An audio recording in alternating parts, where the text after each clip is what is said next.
సిద్దిపేట జిల్లా గజ్వేల్ ఆర్&ఆర్ కాలనీ మల్లన్న సాగర్ ముంపు గ్రామం లక్ష్మాపూర్ గ్రామస్తులకు పూర్తిగా అన్యాయం జరిగిందని ఆవేదన వ్యక్తం చేశారు.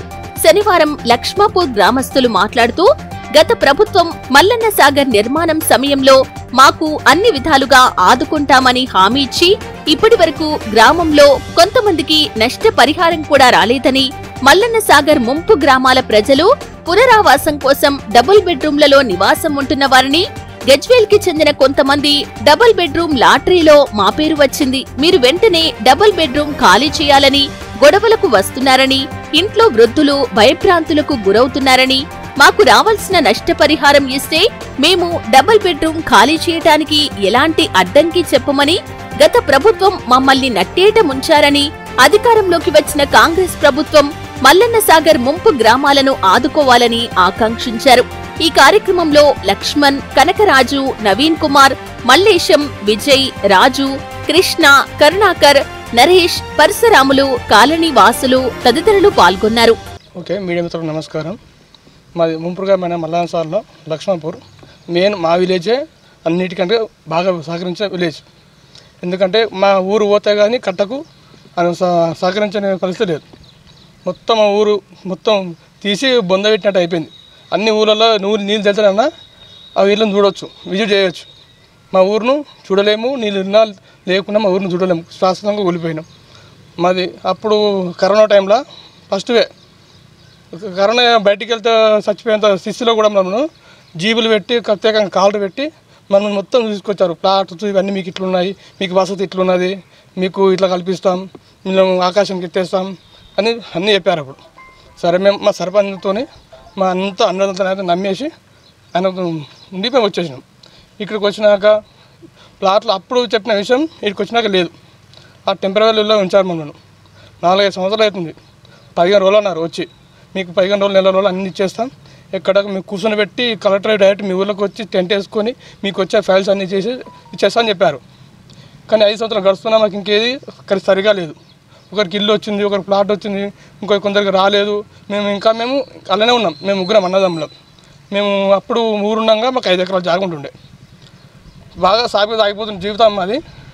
మొత్తం మీ సాగర్ వచ్చేసి మళ్ళీ నట్టేసి ముంచేసి ఇప్పుడు మేము ఇల్లు కట్టే స్థితిలో కూడా మేము లేము, ఇల్లు కట్టుకునే స్థితిలో కూడా లేము. ఇప్పుడు మా నాన్నమ్మ ఉండే, మా నాన్నమ్మకు ప్యాకేజీ రాలేదు.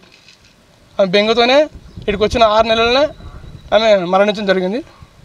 ఆమెకు చాలా ఆశ ఉండే, నాకు వస్తే ఇది ఉండే, నాకు వస్తే మన్మలకి ఇది అవుతుండే, నా బిడ్డకి ఇది అవుతుండే, నాకు అది చేస్తుండే. అరే నేను ఇన్ని కోల్పోయి వచ్చినాం కదా, వాళ్ళకు ఇది నా ప్యాకేజ్ వస్తానన్నా నాకు వచ్చేదంతానన్నా వాళ్ళు ఇంత కొంత బాగుపడతారు అనే ఉద్దేశం అనుకుంటే, మీకు వచ్చినాక ఎలా వస్తారు, అదే వస్తారు, ఏం చేస్తారు అని టెన్షన్తోనే ఆడడానికి వచ్చి చనిపోయింది. ఇంకా మాకు ఇల్లు కట్టుకున్న పరిస్థితి లేము. ఇప్పుడు డబుల్ బెడ్రూమ్ వల్ల మొన్న రీసెంట్గా మేము ఉన్న ఇళ్ళల్లో గజ్వేల్ వాళ్ళకు లోకల్ వాళ్ళకు వచ్చిన ఇల్లు అని వచ్చి గొడవ చేశారు. తాగి వచ్చి మా అమ్మ ఒకతే ఉండే ఇంటికాడ, మేము ఎవరు లేకుండే వచ్చి వాళ్ళు సీసాల వాళ్ళు కొట్టి పెద్ద రచరత చేశారు. మేము ఏం లేని స్థితిలో మనం చంపేసిపోతున్నాం. మేము దిక్కు చేసిన స్థితిలో ఉన్నాం. మాకు సగం వచ్చి ఊరు విడింది, సగం ఊరు ఆడుంది. మాకు ఎలాంటి పరిహారం అంతలేదు. గత ప్రభుత్వం ఏం చేసిందంటే, ఇప్పుడు ప్రభుత్వం వస్తే మాకు మనం వచ్చినాయేమో కానీ ఇప్పుడు కాంగ్రెస్ వైపు మొగ్గు చూపారు, ప్రజలు ఓటు చేశారు, కాంగ్రెస్ ప్రభుత్వం వచ్చింది. అప్పుడు అప్పట్లో రేవంత్ రెడ్డి గారు మా ఊరికి వచ్చి విజిట్ చేశారు, మల్లన్న సాగర్లో కూడా పోరాటం చేశారు.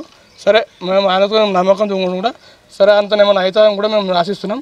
ప్రభుత్వం మాకు ఇప్పటికైనా చిత్తశుద్ధి కలిగించి మాకు ఆ ప్రభుత్వంలో చేయలేకపోయిన పనులు కూడా ఈ ప్రభుత్వం చేస్తారని కూడా మేము భావిస్తున్నాం. మల్లన్న సాగర్ మాది ముంపు గ్రామం లక్ష్మాపూర్. నా పేరు కనకయ్య, వార్డు మెంబరు. మాకు ప్రభుత్వము ఎన్నో ఆశలతోని మీరు ఒక్కరు నష్టపోతే చాలా లక్షల కుటుంబాలు, లక్షల ఎకరాలకు తాగునీరు అంతనే ఉద్దేశంతో ప్రభుత్వం ఆలోచనతో చెప్తే మేము దానికి అన్ని వేళ సహకరించుకుంటూ గ్రామాన్ని కాల్ చేయడమైంది.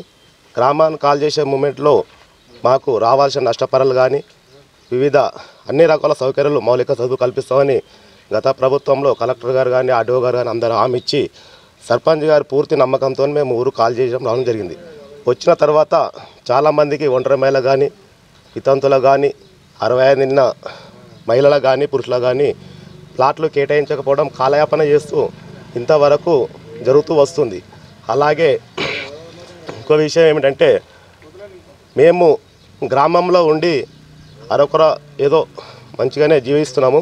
కాకపోతే ఇక్కడికి వచ్చిన తర్వాత గ్రామాన్ని మున్సిపాల్లో కలుస్తారని చెప్పేసి అదొక వినబడుతుంది. మాకు గ్రామానికి గ్రామమే, మండలానికి సపరేటు మండలం ఉండాలని చెప్పేసి కోరుతున్నాము. మా గ్రామాలను ముంపు గ్రామాలను మున్సిపాల్లో కలపొద్దని చెప్పేసి కోరుచున్నాము. యథావిధిగా గ్రామంలోనే గ్రామ పంచాయతీ కొనసాగించాలి. అలాగే మాకు కావాల్సిన కమ్యూనిటీ హాల్ కానీ, భవనాలు కానీ, స్కూల్ బిల్డింగ్స్ కానీ ప్రతి ఒక్కటి మాకు ఈ ప్రభుత్వమైనా సమకూర్చి మాకు తగు న్యాయం చేస్తారని మేము భావిస్తున్నాము. ఎందుకంటే ఇక్కడ ఉపాధి కూడా లేదు. యువకులకు మొత్తానికైతే ఉపాధి లేదు. యువకులకు మెయిన్గా ఉపాధి కల్పించాలి. అన్ని విధాల ముంపు గ్రామాలకు ప్రభుత్వం, ఈ ప్రభుత్వం అన్నా కాంగ్రెస్ ప్రభుత్వం అండగా ఉండాలని చెప్పేసి మేము కోరుచున్నాం.